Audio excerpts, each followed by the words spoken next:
Okay guys, welcome back to the channel. Going to do something pretty unique and for the first time feature in a video a Zoom call I did with members of my channel.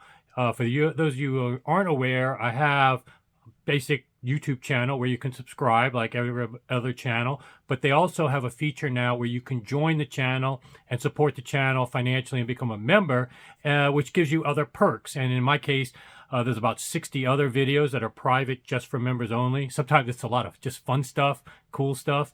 And then there's other topics that I don't address on the public channel, getting sometimes a more frank and more controversial topics that aren't worth dealing with the trolls and stuff on the main channel. But probably the biggest benefit you get is access to my WhatsApp group, where not only do all the members have access and join and share ideas and thoughts and questions and leverage all these opinions of other members, which quite frankly, as you're going to see today, the people in this group have a lot of great systems. You don't have to be in it. You can just lurk in the background, share a question. But some of the people in here have really great systems. So I wanted to feature that. And I also have several experts in the industry, Steve McCormick, Rex, the electrician I featured, audiophile electrician, the guys from 3MA. So there's a lot of value in that WhatsApp group alone. And for those that like nonstop, real-time connection with other audiophiles, if you live in a small town, don't have that ability like I fortunately have here, you can just participate. We've got people around the globe, even continent of Africa, almost every continent except the polar caps covered right now. But today I'm going to feature a gentleman, Michael, who has the Linkwitz speakers that I've been touting for so long. A lot of things he does echoes what I've done. And I met him at the Long Beach show. And so he's been a longtime participant in the WhatsApp group. We see eye to eye, ear to ear on a lot of things. And I wanted to see his room in action. He has a channel as well. I'll put it in the description. He did his own channel, does some great recordings with a great mic. So you'll get to hear, as well as his system, as well as hear in this interview, a little bit more thorough walkthrough of his gear, his home, his philosophy. And so for those of you that like to, that's what I like to feature on this channel, at least. I don't like to just talk about myself and my gear nonstop. I like to get out there and see what other people are doing, see what, and learn from them. And when you find somebody that resonates with what you're doing, it's even more exciting to hear how they're doing things and what they're enjoying, and see how it resonates and parallels what you're doing. And so, yeah, in a lot of respects, he'll be parroting a lot of things that I say on this channel, but I think it's great to have another perspective. So without further ado, enjoy this Zoom call we did with a few of my members.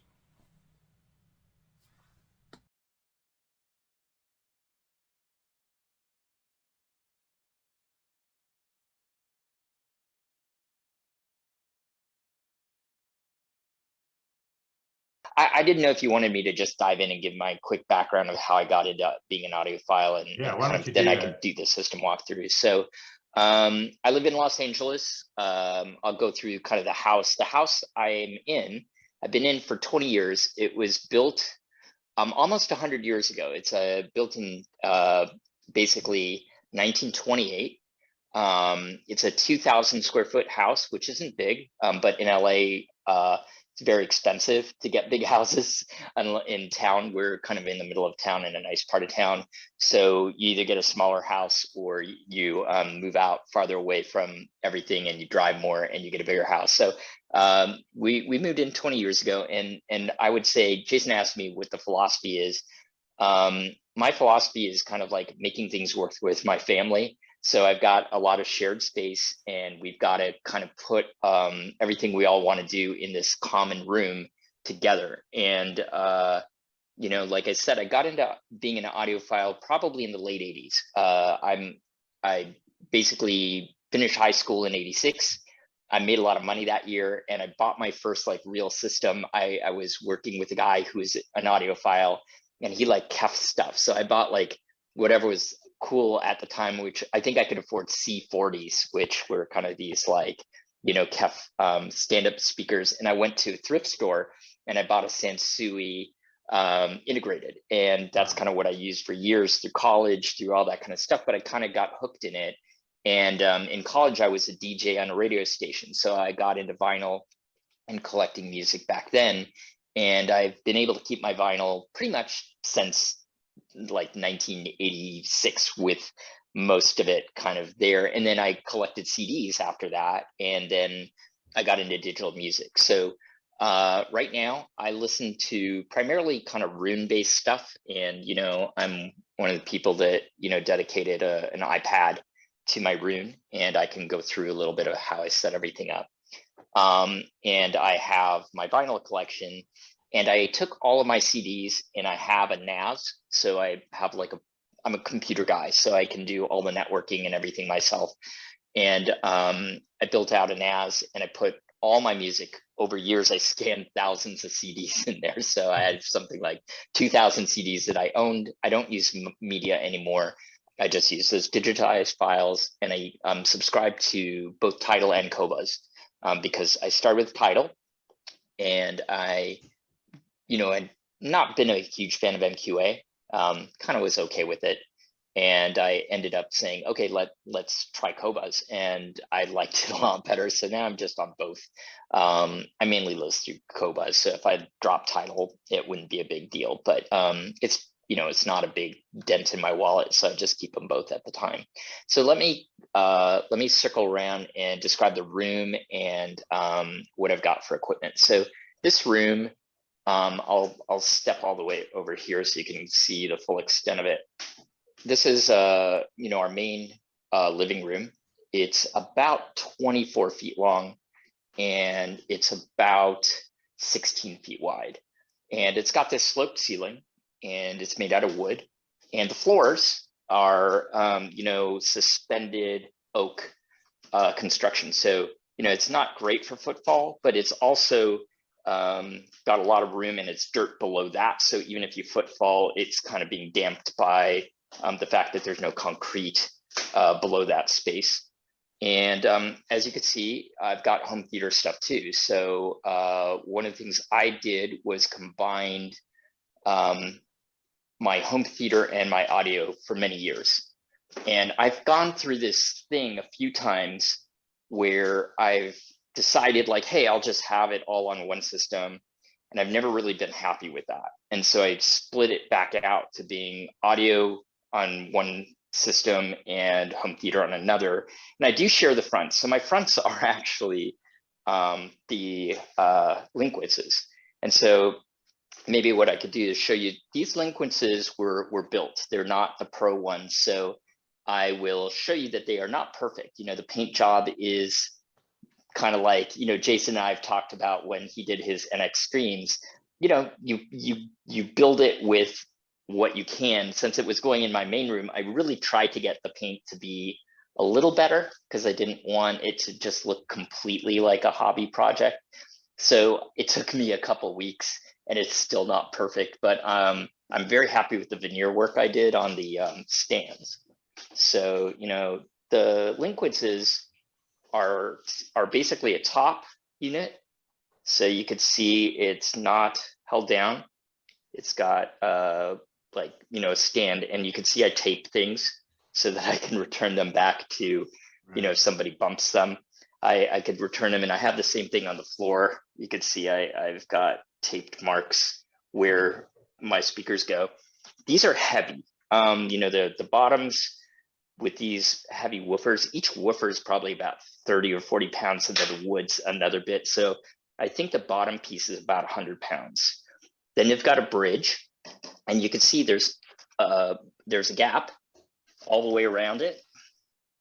And, as Jason has said in looking at it when he did the review, the idea is you're basically taking the sensitive tweeter and mid-range part away from the thuddy bass.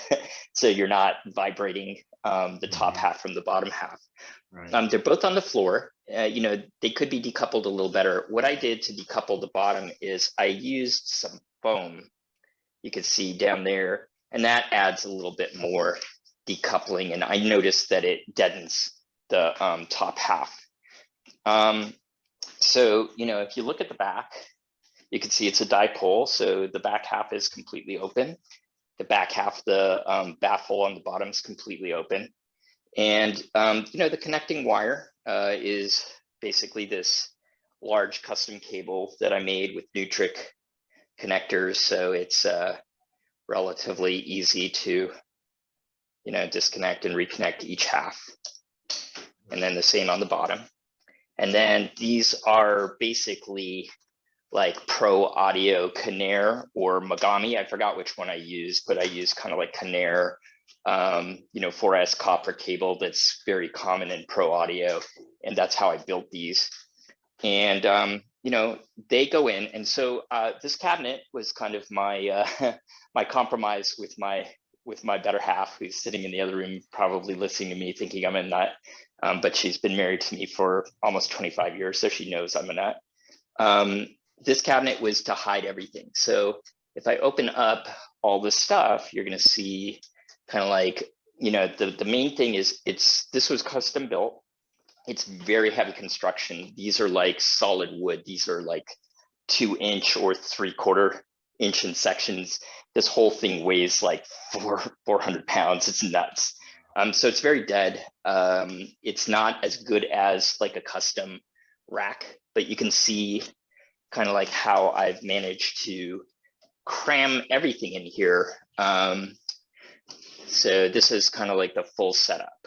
And what I'll do is, let me see if I can get some better light. So this side, I have the Uberlight. Thank you, Uberlight folks. Let me kind of go over how it's built. So maybe I'll go speakers to sources. So the Linkwitz speakers require 8 channels of amplification. And I have chosen to use this ATI here. So this ATI is an AT500NC. It's a class D. It is 8 channels of 200 watts a piece in that chassis with a linear power supply. So ATI basically took the end core and they built their own front end to it, and they built their own linear supply, and they sell them as these ATI NCs. And you know, I was curious. I looked at Audio Science Review, and they've actually done measurements on it. It's a very quiet amp. It's about you know, 100 dB quiet amp. So it's super quiet. I would say, like a lot of D channels, it's got very tight bass. It's not too bad on the highs. I know a lot of people worry that it's like more etched than an AB amp for like mids and highs, but I find it pretty natural, and I think a lot of it's what you feed it. So I've heard sweeter amps, you know, definitely have built some other amps, and one of these days, if you want to see my desktop system in the other room where I do my day-to-day, I have a crazy stack of stuff in there too. I have some sweeter amps that you know, they do add a little bit something. So over time, that's something I might play with. You know, Jason, we all go like, can I live with what I got right now? Totally live with what I've got. But if I have an itch, it might be in that area. So this is the amp. Then you'll see this silver box here, which is a little hard to maybe see, but I'll point to it with the green light and the red light here. That is the active crossover that is part of the Linkwitz system. So the way the Linkwitz works is it's not a passive crossover. It uses active circuits. It takes a signal in. I use an analog signal in, and it splits it up into 4 different signals that go directly to the amp and go directly to each speaker. So as you can see in the back of the Linkwitz, there is no crossover network. It is all being done here in this active crossover piece here. And then when I upgraded these mid-woofers to the magnesium ones, I had to modify this box. So the pictures that I posted to this group of like the microcircuitry that I did, they actually live in this box. It's all pretty damn small. And it was really hard to do. So what comes into this is 2 different signals. So this is kind of my compromise. I have, as you can see, this Anthem amp here. This is my home theater. So I was already into room correction. I was using Arc and then Arc Genesis, and the anthems sound really good. You know, I would say I've gone through about 4 different pre-pros on home theater. I started with Onkyos, and then I did Onkyo 8020, 80.2, 80.3, and then I moved over to the anthems, and I never went back to anybody else. I really like the way the anthem sounds. So they use this, and so do this, and it's kind of the same setup as you have, Jason, where I have like a switched XLR, and you know, when I'm in AV mode, it's on switched to the XLR input is switched to the AV output, and when I'm on music mode, it's switched to the music output. So, you know, it's basically, if you can see, there's a lot of AV XLR cables down in this front area that's doing that kind of switching stuff. All right, so that's the anthem. So what do I have as sources, and how does it all work? So Jason and I got talking a lot about this unit here, which is the MiniDSP SHD unit. And they make a bunch of different versions, and they have a new one out there that is, you know, new model. I forgot what they called it. It's no longer SHD. It's like, I could look on the site, but this one has a few different things that I like about it. And I think Jason and I both have aligned on the same things that we like about it. So as you can see, I'm a big analog fan. So I needed the RCA inputs. I wanted to have the analog going through this. I wanted my analog to have the rack for the room correction. And I also listened to streaming, and I listened to digital. So with the streaming, it's got a decent built-in streamer, right? I can show more stuff that I've got over here that I built. So you could see here is a USB bridge by Allo.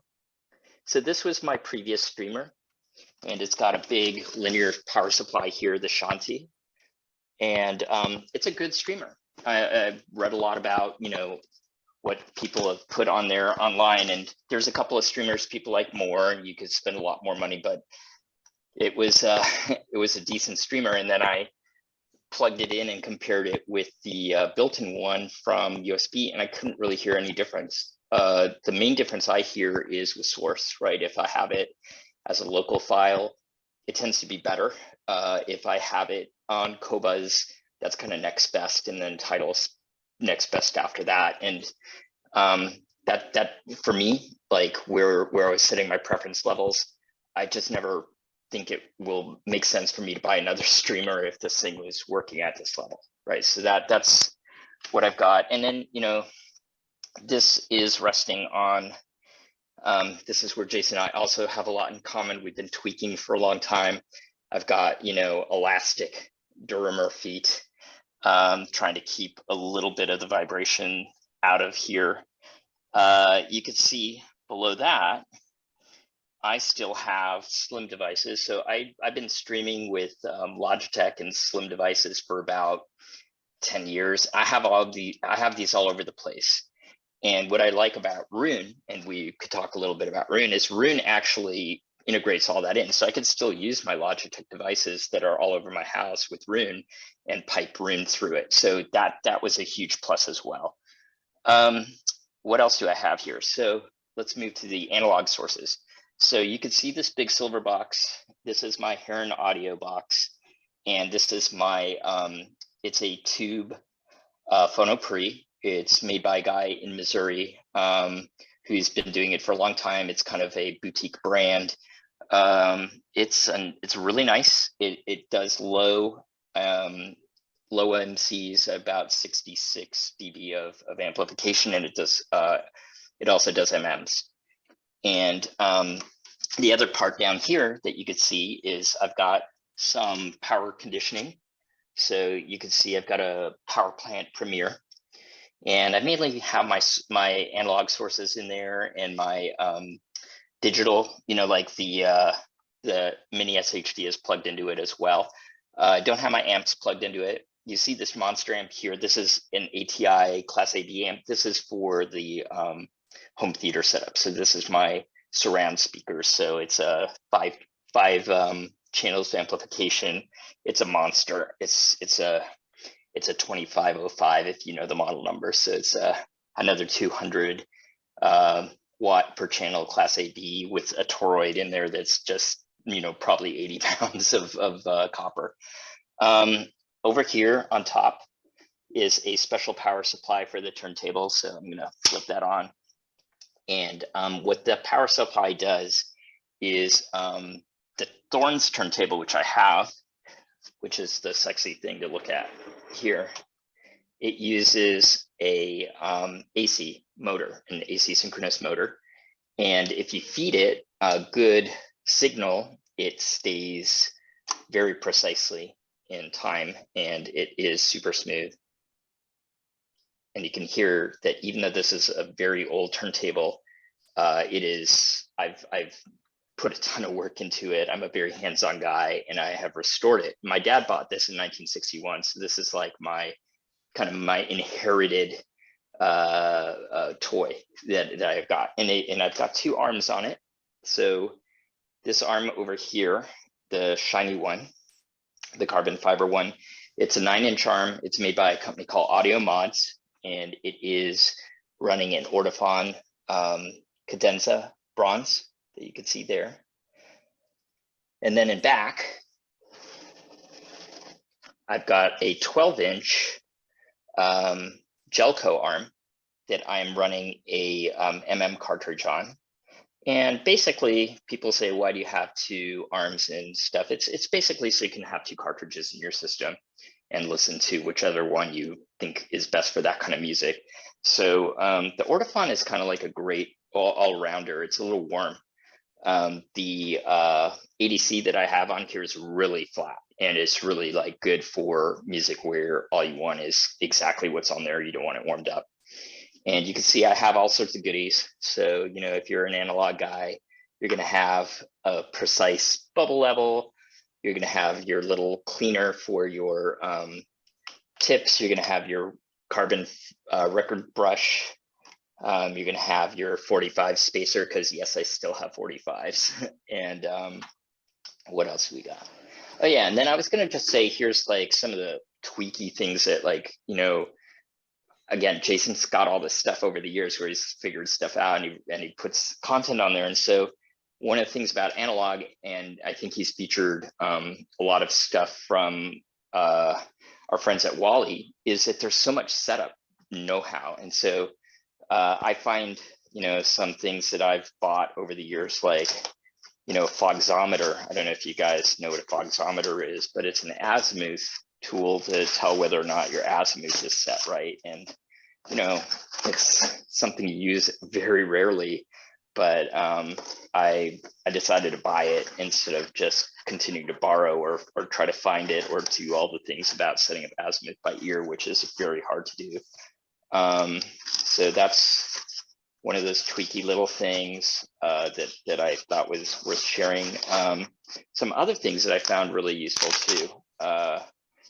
On eBay, they sell these things, which is a laser distance meter. So one of the things that I do, and I think, again, Jason and I talk a lot about similar things, or I've thought about these over the years, is this is my sweet spot where I'm sitting now.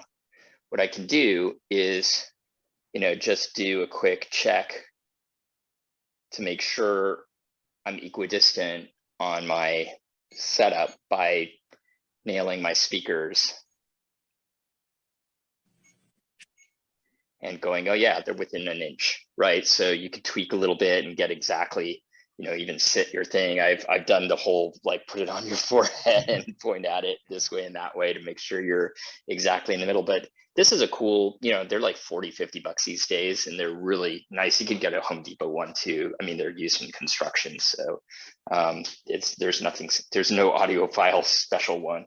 You know, some of the other stuff, old school, I don't even know if you could find these anymore, but this is a Radio Shack sound pressure meter. It's really good for kind of like, especially with the subwoofer calibration stuff. We could do that. Oh, I forgot to mention the subs. Yes, Jason, you should have yelled at me. I have subs. So here, I have dual subs, and this is one of the things that I saw the discussion earlier today about home theater guys versus sound guys, music guys, and how much time home theater guys spend, setting up their rooms and getting them to be pretty flat. And so that's actually something that I did for both music and home theater is I started out with MiniDSP 2x4 HDs, and I still have it in my system, and I still use it for my home theater, and I hide it back behind my TV. It's like sitting, oh no, I moved it down here, sorry. It used to be behind my TV. It sits up here. And I have the Mini HD here. And what I do for that is that's how I do my sub calibration for home theater. I use the SHD one for the music. So these are the subs. This is a Rhythmic 15-inch sub.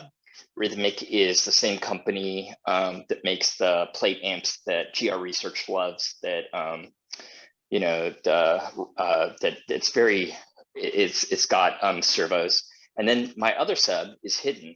It's sitting down here under,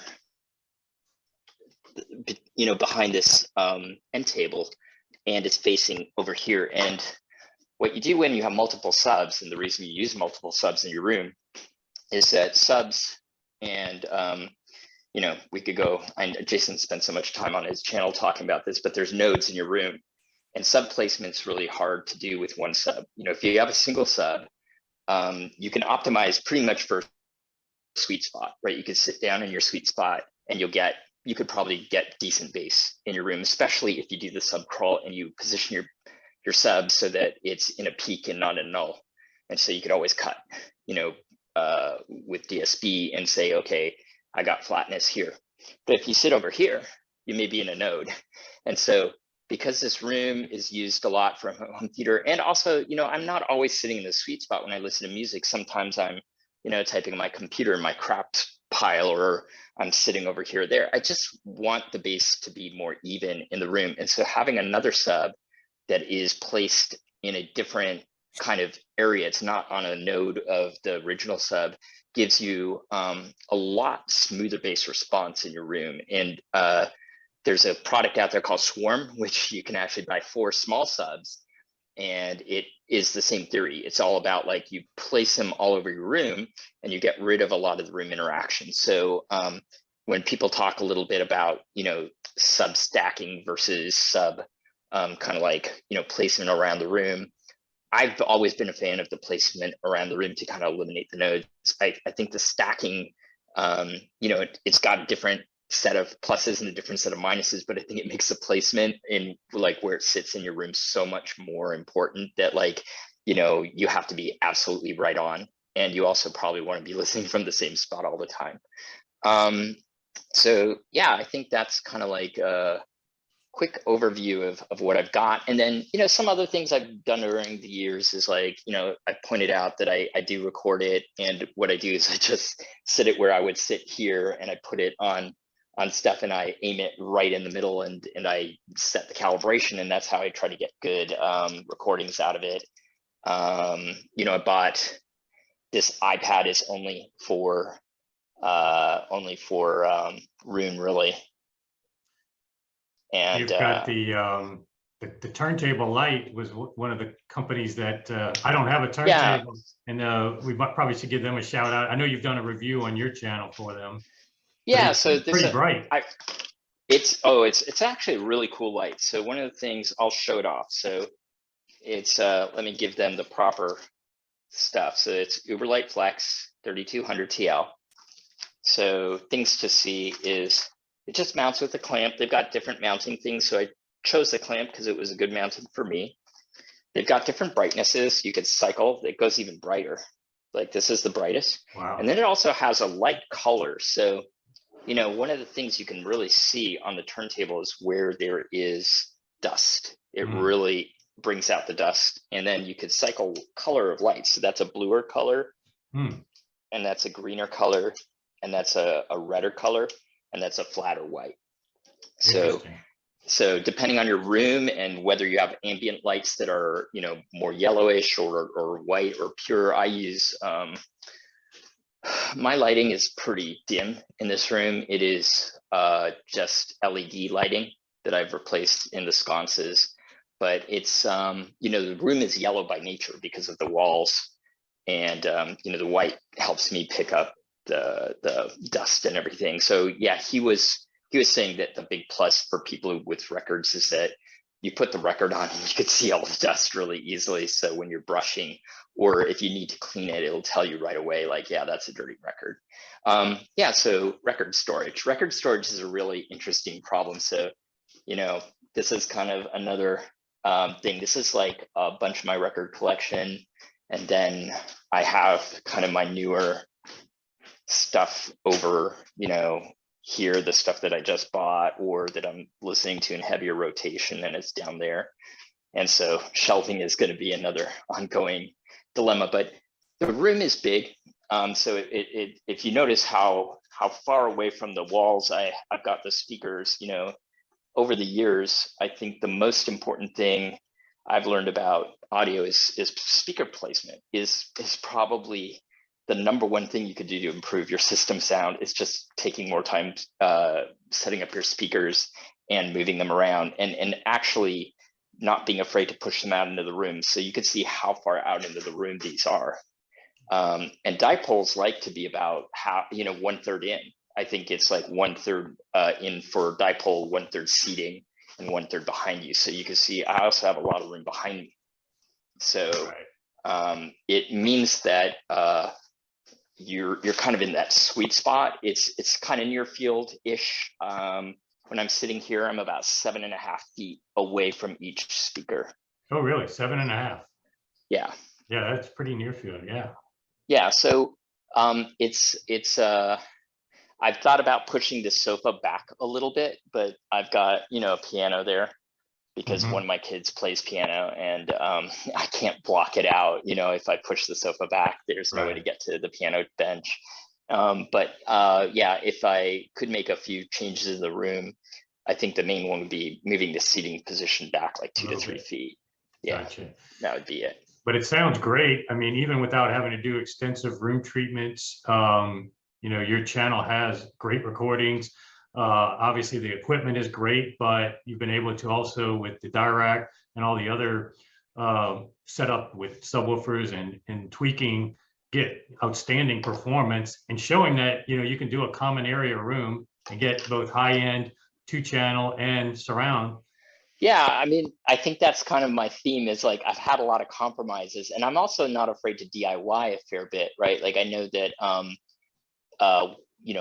just kind of watching the traffic on our own WhatsApp, there's a bunch of people who just want to buy good stuff and use dealer-based services, and 3MA seems like a great dealership that's very attuned to kind of like coming in and helping tweak.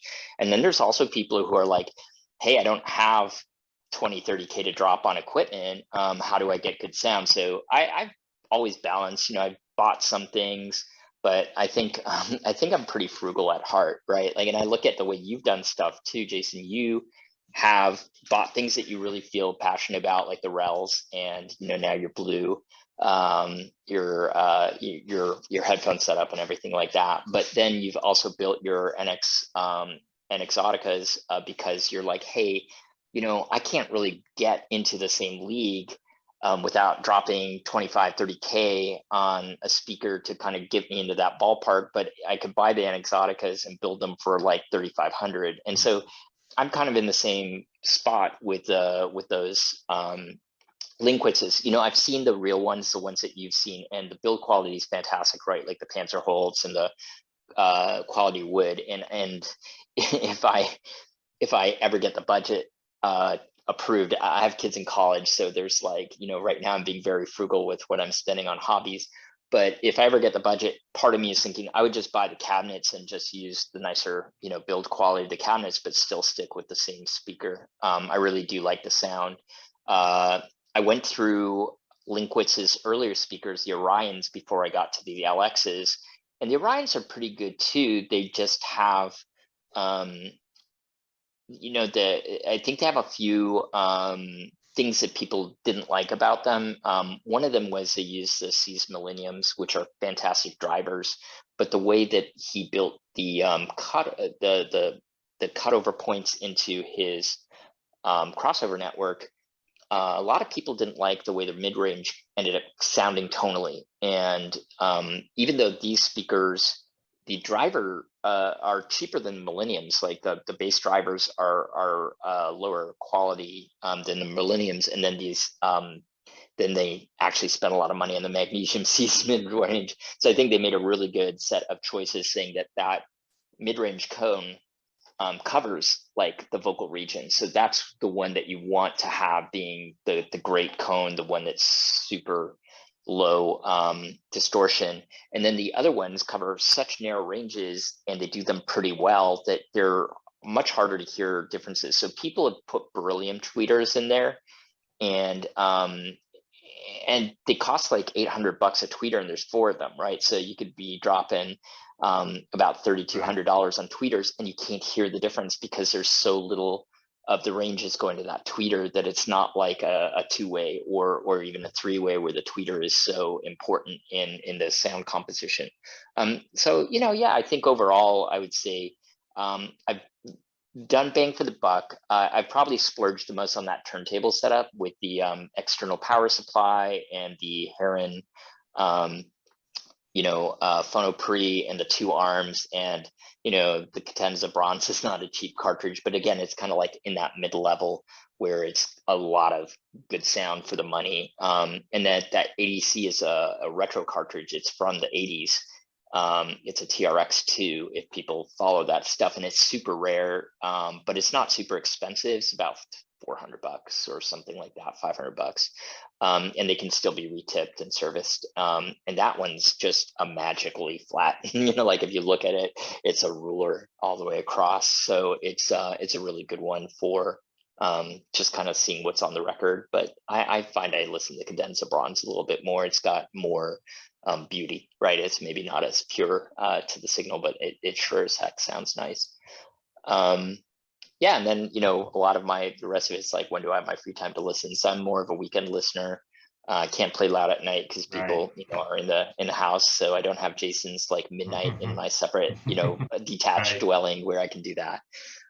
But yeah, on weekends, and I work from home a lot. I'm in technology, so I recently went hybrid, so I have 2 days a week in the office, 3 days a week from home. And when I'm home, no one else is around. I have kids in school. I have a wife who works in a hospital, so I can rock out at during the day, during lunch if I want to, or a little bit in the afternoon before people get back.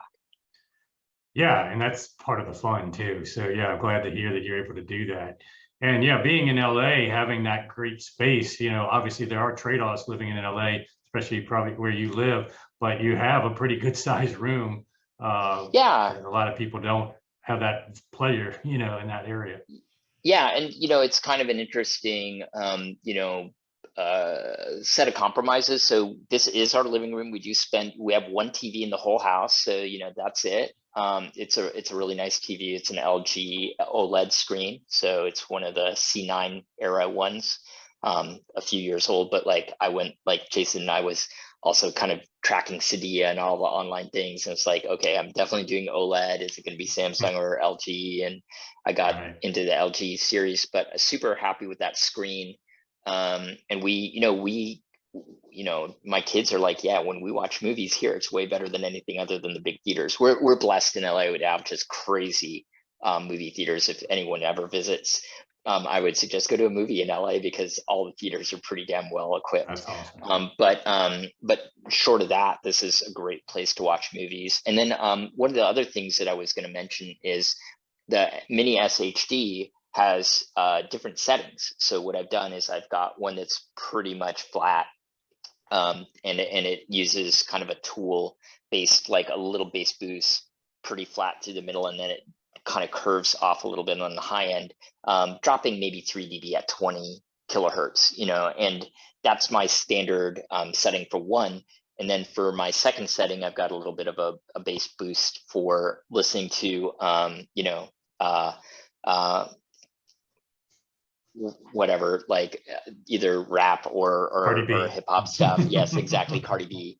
Or and then I use that for movies too, Right. because it's kind of got like a little bit more of that boost that just kind of like fattens up the sound.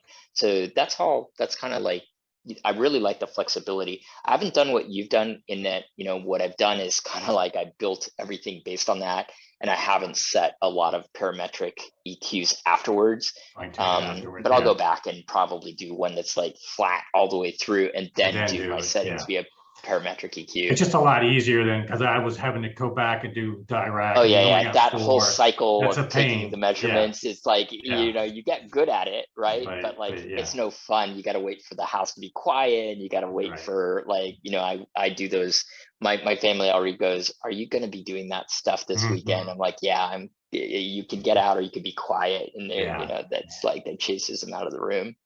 So that's a good point to bring up. You mentioned CEDIA and noise floor measurements and stuff, and I'm going to be releasing a new video right after we get off this call. I'll probably schedule it though for tomorrow morning release. Coming back from CEDIA, I got a new projector from my room. Okay. And what I decided to do is do a video, kind of parlays into what you're talking about, is the installation of my new projector. As I was building it out, I realized I got a much bigger projector, but the noise floor was higher. So I had to build a hush box. And so I built the hush box out of the box it came in, and then I used no res and all this stuff. So, but as I was doing this, I was like, how can I feature this? Nobody's going to care about a hush box. But then I realized, even after doing this hush box with 2 layers of no res and all this stuff in a box, I still hear a little bit of fan noise. And it reminded me of why I prefer open baffle speakers. Because, and this is what the video giving you guys a tip off, although that video will probably come out before this one, but the issue is that even when you insulate just a small fan in a box, that noise can still get out. And with a point source box speaker, if you put your head inside the box, you're going to hear something totally different than what comes out the front. Even behind the speaker, you can tell something's different, and that echoes around the room, eventually gets to you as well. But what's in the box is the equivalent of that fan in a projector. If it's even more violent and creating a more distorted, inaccurate tone and a louder amplitude than that fan is. And so most box speakers cannot contain that sound, even with polyfill and whatnot. It will bleed out. Some are better than others, and I mentioned that in the video. But you can almost always tell with a point source box speaker that have that coloration, and you know where the sound is coming from because you're hearing some of that with it. And so a speaker like this, like the Linkwitz, MBLs, other open baffles, GR Research, just give you at least that advantage. I'm not saying everything is better, but that gives. So one of the things about the open baffle speakers is that the radiation pattern is kind of a figure 8, right? So you don't get much radiation out to the side this way. And so if your room, like my room, I've got a little bit of, it's not symmetric. This one is far enough away from the side that it's like, it's fine. But the important thing is how much you have behind it, right? Because the rear reflection is what would confuse your ears. If you put it too close to the wall, you're going to get doubling of things, and you get cancellation of your bass frequency. So the open baffle bass really needs to be out in the room. And that's kind of why I put them so far out. And you could also see, I just have this weird set of doorways where, it's the speaker's kind of like facing this doorway. And for some reason, weird old houses, there's a door over here that was never really in this room. And so again, it faces into the hallway. So it gets another few feet of, room to go back. So it all helps with that figure 8 radiation pattern of dipoles. So dipoles have always sounded better in this room to me than box speakers. But when I go to shows, I've heard some really great box speakers. I think when we both went to Long Beach, there were some good sounding speakers there. And there's some that I would, if I had a different setup, I would probably be a fan of. No doubt. Yeah, and there's a lot of things for different tastes, and even that types of music, types of rooms are going to be conducive to different speakers. That's why they make so many, and not everybody has the same one. Yeah. But yeah, you definitely have one of my favorites for sure. And certainly for the value to performance ratio, that's another one at the top of the list. So I'm glad we could feature you. And also I'll put in the description your channel so people can kind of hear some of the music clips you've Yeah, done. and I'll do more. You know, every time you kind of record those, like now that you've done those 3 that you did on the different speakers at 3MA, I'm going to do the same 3 here to just give people like how it sounds. Yeah. But yeah, I think that's I think what you're doing with that is a fantastic idea to kind of like select 3 different types of music that are representative of you know, some good recordings, some pop recordings. Like I actually like that Weekend song that you chose. It's a good song. And just how they sound. And the thing that was really interesting was how the pop sound on the Weekend was the only sound, in my opinion, that made Magicos sound really good. The other 2 songs just didn't sound very good on the Magicos. And I've heard Magicos at shows and I've loved them, but it also comes back to like, hey, maybe they're playing material that is really suited to the speaker, and you got to widen out kind of like what you're playing to kind of hear what it does in all those circumstances. And the room did sounded change. great. Yeah, the room did change with the Magico with the Weekend. It was in a different room. So again, that's part of, people like to criticize. There's no way to do take every variable out of the equation. Certain models are built for certain size rooms, you can't have the identical gear, level matching. It's just so hard to do. But the takeaways are that, you know, when people have these different opinions, it may not be that they're wrong. It's just in that environment, at that song, you know, that has that kind of characteristic. Other people with other tastes in different rooms, totally different. Yeah, and I think, you know, some things I've learned, you know, I can't really change certain things about this room. You know, having the table in front of the 2 speakers is a big no-no in general. It's not great for imaging. But, you know, putting rugs down on the hard floor kind of at the first reflection point, having, you know, like this is a fabric-based painting on this side, and the side's all irregular. Having bookshelves in the back of the place helps with dispersion of sound. So as much as I can, even hanging the batik above the TV helps dampen some of that reflectiveness of it. But you're right, it's all about the room and the speakers together. You should never buy speakers that you haven't heard in your room, because it's really how the speakers interact in the room that is the sound of the speaker. It's not just, you know, speakers alone. And so I've heard things sound great at shows that I've heard in other places, or you go to 2 shows in a row and they have different dimensions of hotel rooms, or they bring different treatments along with them, and you're like, you go to so many, you go like, hey, this sounded great at this show, and the next show it sounded like crap, you know. And some of the speakers, it really is about, you know, they bring these big speakers and shove them into small rooms. They don't have enough room to breathe. They just sound terrible. So it's very interesting. But I do think dipoles are more forgiving. You know, as we've heard about the rooms, they definitely, as long as you can bring them in, they tend to be very forgiving. And then they also, I think something you and I both appreciate, they take DSP really well, right? Some box speakers may not take the DSP as well, and it might be harder to correct. These things start out, you know, I did a measurement without DSP, and they were already really flat in especially the vocal areas. And so my DSP is really, you know, aimed at the bass for the most part, like that 500 hertz and below, or even like 200 hertz and below, where you're taking out the floor bounce and you're trying to, where no room is flat in there. And you can't you need an I have a terrible fit. Yeah, so with my ceiling height, I think is what's my problems. I have a 50 hertz really big node, and so that one, it's taken me a long time to kind of just orient it to kind of downplay it, but it was really hard to get rid of. It's such a strong resonance in this room.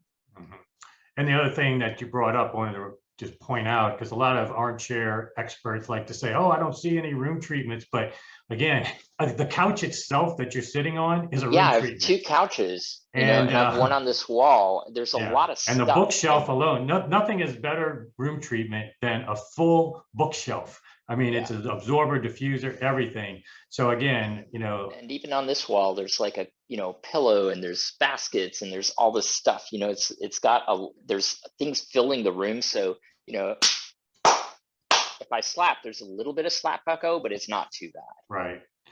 Well, also, I don't know if Rex is still here. I think he turned off his camera because he was chasing off all the ladies. There he is. Rex, you want to comment on, so Michael has the power plants. What's been your experience? Any advice from your standpoint? Again, for people not familiar, Rex is the audiophile electrician I featured in prior set of videos, who really looks at things on the other side of the wall, all the way back to your breaker box and grounding. Given that Michael has a home that you said is over 100 years old, obviously the just about 100. He can, it's like plaster and lath construction on the walls, which sucks because it's really hard to run wires. I can go under the house pretty easy, but like running stuff through, and then Rex will freak out, but it still has like some knob and tube wiring in the walls in some places. It's not all out. I would love to pull all that old stuff out. It still has the fabric insulation on there. Buy some arc fault breakers. What?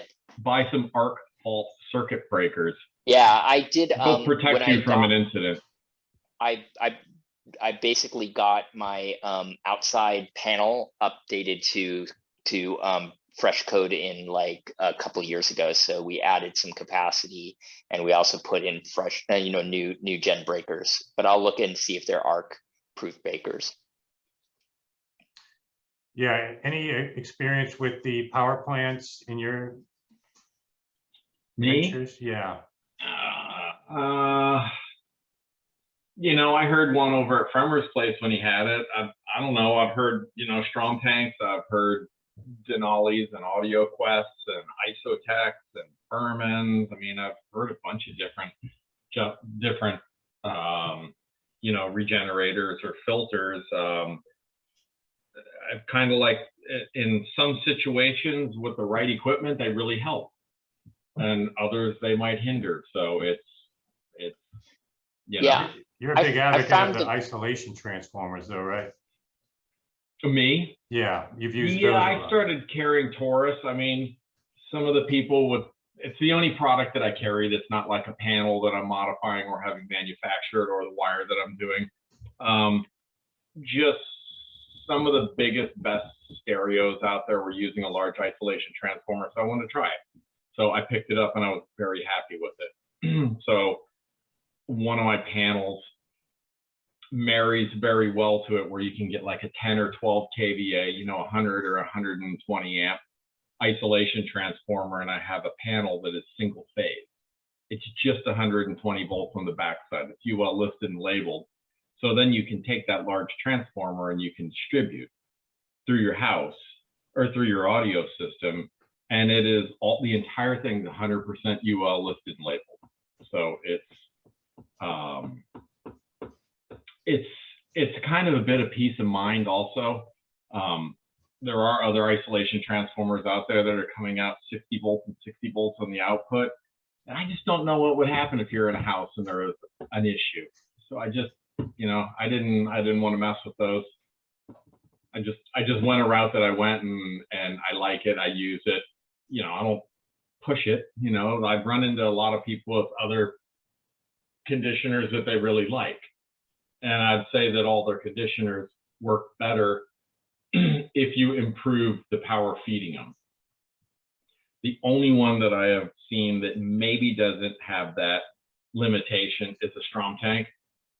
I mean, you can feed it garbage and it's pretty good at, you know, when you go into battery mode, you're in battery mode.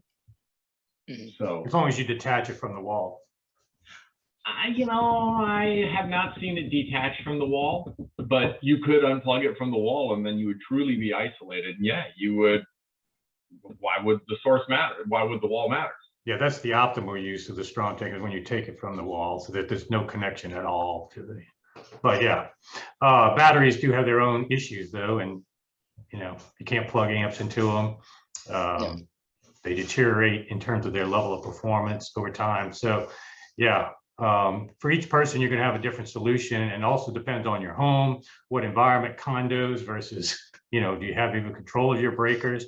Ryan is somebody we'll feature in a future video. He's building a room from scratch, totally dedicated room, new power and everything being attention paid. He's got an awesome system, which is those techniques that I keep featuring, or at least touting. He's got those with a 6-pack of the G1s, REL G1s, and great gear. He's got one of my servers. He's got Aeon amps, and a bunch of other great gear, a phenomenal basis turntable.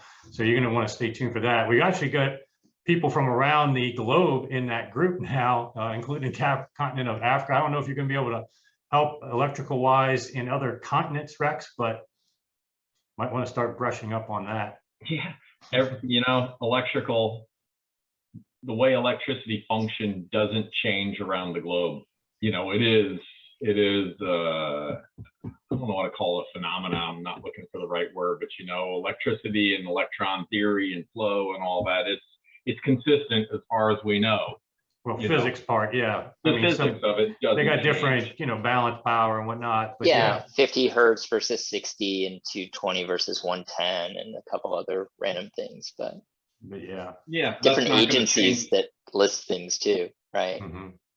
Yeah, but that's not going to change that copper sounds better than aluminum, or that, you know, the way you ground is and how you bond it all together. It's not going to change that, you know, because you change the voltage.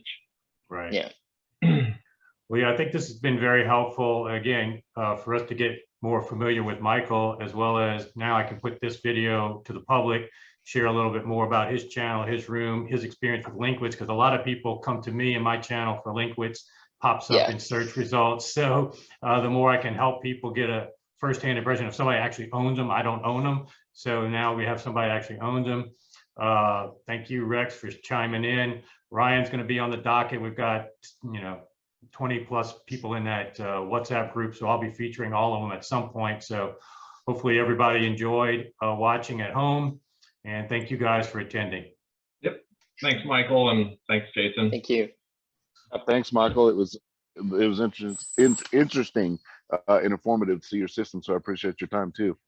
Yeah. And if anyone has any questions about stuff, happy to answer more in a, you know, direct message or on the WhatsApp group. I had wondered, as you were talking about your stuff, I never saw you show a tool for measuring frequency response. To like sit in your room, like you have a graphing tool or microphone and stuff. Yeah, I do. I do actually. I didn't bring it up, but I have. It comes with that the MiniDSP SHD. Yeah, product. So this is a MiniDSP calibrated mic. I actually have that mic. Yeah. But you gotta get the right software and stuff to use with it. Yeah. So I've got, you know, on right over here, this laptop has both the Arc Genesis and the MiniDSP stuff on it. Okay. I spent money, so you could buy the MiniDSP calibrated by a third-party lab, as well as directly from them. And if you are nuts and you want to have it really perfect, you just buy the calibrated one. So I did, and the calibration files are individual. Otherwise, they average them, you know, across the mics. And so it mattered a little bit. It didn't matter a lot, but yeah, I do have that, and then I do have the same kind of stuff for the Arc Genesis that is part of the Anthem. There's a whole, actually Anthem, I have to tell you, has a really nice kit. They have a tripod that is, you know, got long enough extension where you can kind of have it in there's kind of a window. It's just like the rack in that you could do a tight window, you could do a wider window for more kind of average listening. So I have all of that. I didn't bring them out, but they're in another room. Yeah, cool. And if you want, Rex, I have a whole video series on the MiniDSP SHD. Probably about a year ago, I got into that. Yeah, it's the most indispensable tool I've ever bought, and probably one of the cheapest pieces in my whole chain. And people, you know, you know, people always say like, you know, I have this really expensive preamp or this really expensive, and you're kind of like, you know, it's almost kind of like you can alter the output of the mini DSP. Like if you really like a certain sound, you almost just want to take the analog out to the mini DSP and put it through your preamp if you like the way the preamp sounds. But the only thing I can't do is add the noise floor that was super high in the $15,000 DAC I had. I mean, literally, I get this question once a week. Well, I got what? You're sacrificing a great DAC with that mini. No, I've had a $15,000 DAC. I've had $3,000 DACs, $6,000 DACs. I can put any DAC I want in there. I have no interest. Yeah. You know. Yeah, I mean, those 8K AKM chips that they have in there are really quiet. I mean, I can, if you want, what I could do, the one nice thing about this system, I could put it on, you know, the Roon, I could turn it all the way up so that it's like at the loudest and we could walk right up the speaker and there's, you can't even hear anything with your ear against there with 100 dB sensitivity speaker. So this is the quietest system I've ever had. And I think one of the aspects of it is the mini DSP is so quiet. It's just black. You can turn it full of blast, no noise floor. And the other thing that nothing. The most important thing I probably should have brought up, I'll include this part in the video, but you are actually running your analog turntable through the room correction. And I do. Again, my friend Doug did the same thing. He was using not direct, but I mean, he was using the node, anti-node, the speaker. Right.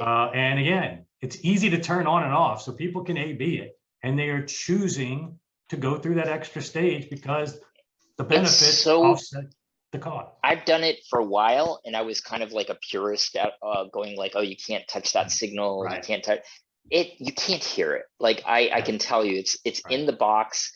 The A to D, D to A step, you just don't hear it at all. It's not. I dare anybody to be able to predict 10 times out of 10, or even like above 50%. Come up with all these phase issues and all this BS. Really, they're just too lazy to learn how to use it. To be honest with you. I think there's a lot of mystique built into that part of the business where, you know, single purity and all that kind of stuff is part of the selling point for these very expensive cables and very expensive other things. So, you know, I didn't talk about it, but like the cabling I have is pretty decent, but not brand namey stuff. So, you know, the only things that I bought that were like, I bought some AudioQuest tone arm cables because those are both DIN connectors, Japanese style 5-pin DINs. And I just wanted something that was like packaged nicely. So they're, you know, $100 a piece or something like that. They're not anything special. And then throughout the system, a lot of it is just pro audio stuff or Blue Jeans cable or people like that, right? So like it's based off of well-engineered pro audio Kinnear or Megami and just terminated with Nutric or, you know, decent quality connectors. And for the most part, that's what I have throughout my system. And I've been pretty insensitive to cable. Like when I listen to cable changes, they don't wow me or do anything close to what the room correction does, right? I mean, if it's a tone thing, I can play with it a little bit with Dirac and get it. Yeah, exactly. And speaking of Blue Jean, Rex and I have been working on a project. We'll save that for another day to talk about that one. You guys in the WhatsApp group kind of know a little bit about it, but yeah, so appreciate again your time. Try to get y'all out of here in an hour's time. And thanks, Ryan. I know we had somebody on the iPhone. I think they're muted, but thank you for joining as well. I'll be featuring more guys in the future, so stay tuned, guys, and I'll see you back here soon. All right. Thanks, Jason. Take care. Good night. Appreciate it. Bye.